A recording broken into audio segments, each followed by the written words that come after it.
दोस्तों का बहुत बहुत स्वागत है।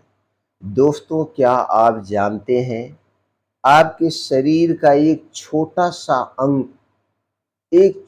सा अंग जिसे पेनक्रियाज कहते हैं, आपकी जिंदगी को डायबिटीज फ्री रख सकता है, शुगर फ्री रख सकता है।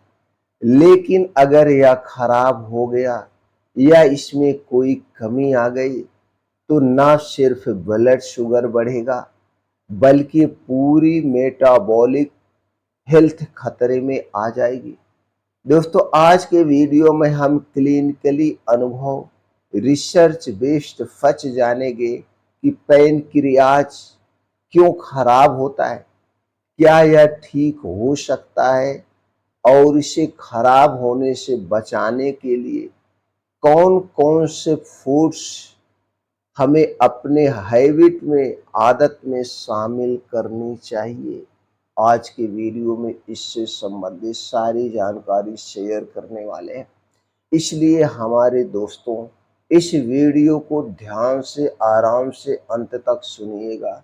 सुनने के बाद अगर हमारी जानकारी से पूर्ण रूप से संतुष्ट होना, इसे शेयर जरूर करना, क्योंकि हमारा एक ही उद्देश्य है कि हमारा पूरा देश अंग्रेजी दवाओं से मुक्त हो, स्वस्थ रहे और निरोग रहे। तो दोस्तों, अगर आप चाहें तो हमसे जुड़ भी सकते हैं चैनल को सब्सक्राइब करके। हमारे चैनल पर रोज एक वीडियो अपलोड होती है, उसकी नोटिफिकेशन आपको मिले, आप भी सुने, अपनी जानकारी बढ़ाएं और बीमारी से बचें। दोस्तों, बीमारी के बारे में जितनी ही जानकारी हमारे पास रहेगी कि बीमारी क्यों होती है, तो दोस्तों हम बीमारी से दूर रह सकते हैं। तो चलिए अब हम जानते हैं सबसे पहले दोस्तों, पैनक्रियाज क्या है और इसका काम क्या होता है। दोस्तों, पैनक्रियाज या अग्न्याशय जिसे कहा जाता है, ये पेट के पीछे एक ग्रंथि है जो दो अहम काम करती है। इसका दो सबसे मुख्य काम है। पहला काम है डाइजेस्टिव एंजाइम बनाना, जिससे आपका खाना आसानी से पचता है। दूसरा काम है इंसुलिन और ग्लूकागॉन हार्मोन्स बनाना, जो ब्लड शुगर को कंट्रोल करता है। दो सबसे महत्वपूर्ण काम है इस छोटे से पैनक्रियाज का, इस छोटे से शरीर के अंग का। दोस्तों, अगर इंसुलिन सही मात्रा में ना बने तो ब्लड शुगर जमा होने लगेगी और यही डायबिटीज का रास्ता खोलती है। अब हम जानिए जानते हैं पैनक्रियाज खराब क्यों होता है, इसे खराब करने वाले कौन कौन सी चीजें हैं।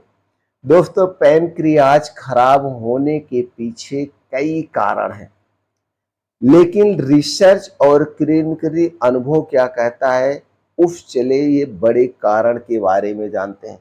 पहला होता है क्रोनिक इन्फ्लामेशन, क्रोनिक पैनक्रियाइटिस।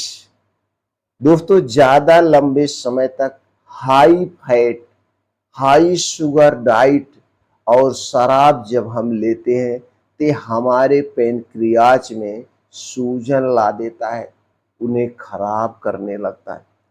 दूसरा है ऑटो इम्यून रिएक्शन। दोस्तों, शरीर की जब इम्यूनिटी सिस्टम खुद पैनक्रियाज की कोशिकाओं को नुकसान पहुंचाने लगती है, तब क्या होता है, तब होता है टाइप 1 डायबिटीज। इसके बाद जो कारण है मोटापा और इंसुलिन रेजिस्टेंस। दोस्तों, फैटी लिवर यानी फैट लिवर और फैट टिश्यू से निकलने वाले इंफ्लामेटरी केमिकल पैनक्रियाज को ओवरलोड कर देते हैं। अगला है टॉक्सिन्स और केमिकल्स। दोस्तों, प्रोसेस्ड किए गए फूड में पेस्टिसाइड और धूम्रपान पैनक्रियाज की कोशिकाओं को डैमेज करते हैं। इसलिए हम हर एक वीडियो में कहते हैं, भैया जितने भी घर से बाहर की बनाई गई चीजें हैं तुरंत उन्हें अवॉइड करिए। कुछ जेनेटिक फैक्टर भी होते हैं, कुछ जेनेटिक फैक्टर होते हैं, जैसे कुछ लोगों में जन्म से ही पैनक्रियाज कमजोर होता है। अब चलिए इसके सबसे बड़े कारण पे चलते हैं जो दुनिया भर के कई रिसर्च कहते हैं। दोस्तों, दुनिया भर में पैनक्रियाज खराब होने का एक और कारण है और डायबिटीज बढ़ने का मुख्य कारण है क्रॉनिक हाई ब्लड शुगर और इंसुलिन रेजिस्टेंस। जब सालों तक ब्लड शुगर हाई रहता है तो पेनक्रियाज की इंसुलिन बनाने वाली बीटा कोशिकाएं थक जाती हैं और मरने लगती है। जो डॉक्टर कहते हैं भैया आपका तो पेनक्रियाज ही खराब हो गया, तो उन्हें दोस्तों इंसुलिन इंजेक्शन डायबिटीज गोलियां सब खिलाते रहो तो भी उनका ब्लड शुगर यानी डायबिटीज कंट्रोल नहीं होता।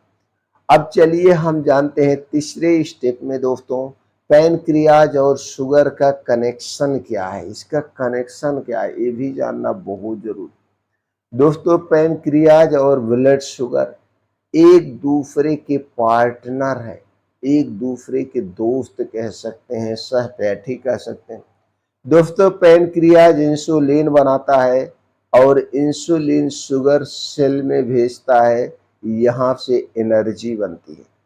अगर इंसुलिन कम बना या काम करना बंद किया तो यहाँ पे ब्लड शुगर बढ़ता है और जब ब्लड शुगर बढ़ता है तो यह जाके डायबिटीज का रूप लेता है। अगर डायबिटीज अगर डायबिटीज अनकंट्रोल रही तो पैनक्रियाज को और नुकसान यानी यह एक विष चक्र बन जाता है, बहुत ही नुकसानदेह होता है। चलिए अब दोस्तों चौथे स्टेप में जानते हैं क्या खराब पेनक्रियाज को ठीक किया जा सकता है। दोस्तों, पेनक्रियाज के डैमेज बीटा कोशिकाओं को लाइफ स्टाइल डाइट से इन्हें रिवाइज और प्रोटेक्ट किया जा सकता है।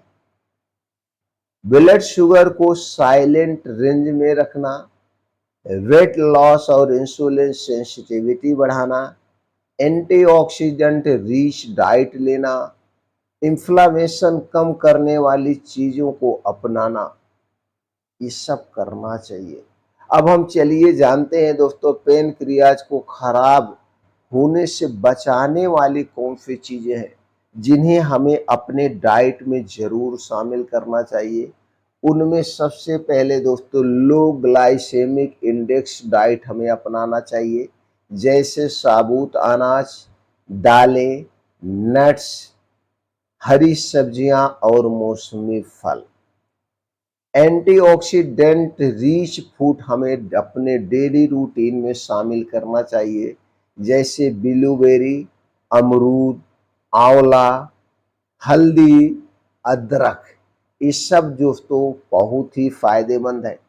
ओमेगा 3 फैटी एसिड से भरपूर चीजें हमें लेना चाहिए, जैसे अलसी के बीज, अखरोट और सफेद तिल। शुगर और प्रोसेस्ड फूड से हमें तुरंत दूरी बना लेना चाहिए, खासकर फैक्ट्रोज से भरपूर जितनी भी चीजें। हाइड्रेशन यानी कि हमें हाइड्रेट से दूर रहना पड़ेगा कि पर्याप्त मात्रा में हमें पानी पीना चाहिए। आज के समय में लोग पानी नहीं पीते हैं। जो लोग हमेशा एसी में रहते हैं, प्यास कम लगती है, उन्हें दोस्तों आप देखते होंगे उनके शरीर में पानी का अभाव हो जाता है। तो आप दोस्तों पर्याप्त मात्रा में पानी पिए और जैसे सबसे ज़्यादा जो मुख्य काम है वो है नियमित व्यायाम। हमें डेली 2 घंटे रोज सुबह जम करके तेज गति से मॉर्निंग वॉक नंगे पांव जहां मिट्टी हो, हरी घास हो, 6 से 7 किलोमीटर का मॉर्निंग वॉक डेली करना है और इसे आधे घंटे में कवर करने का प्रयास करें। ये सही मॉर्निंग वॉक है। इसके बाद योगा, प्राणायाम, मेडिटेशन करना चाहिए, जैसे अनुलोम विलोम, कपालभाति, भस्त्रिका प्राणायाम। ये सारी चीजें करना चाहिए। दंड बैठक, सपाट ये अपना करिए। तनाव को नियंत्रण में रखिए, यानी मेडिटेशन करने से हमें गहरी नींद आती है। शराब, स्मोकिंग और जंक फूड को तुरंत बंद करना पैनक्रियाज के लिए सबसे बड़ा गिफ्ट होगा। दोस्तों, पैनक्रियाज आपका ब्लड शुगर कंट्रोल सेंटर है। अगर आप इसे सही पोषण, सही जीवन शैली और दोस्तों प्यार देंगे तो यह आपको डायबिटीज और मेटाबॉलिक बीमारियों से सालों दूर रख सकता है। याद रखिए, आपका पैनक्रियाज आपकी लाइफ स्टाइल है, इसे सेफ रखें।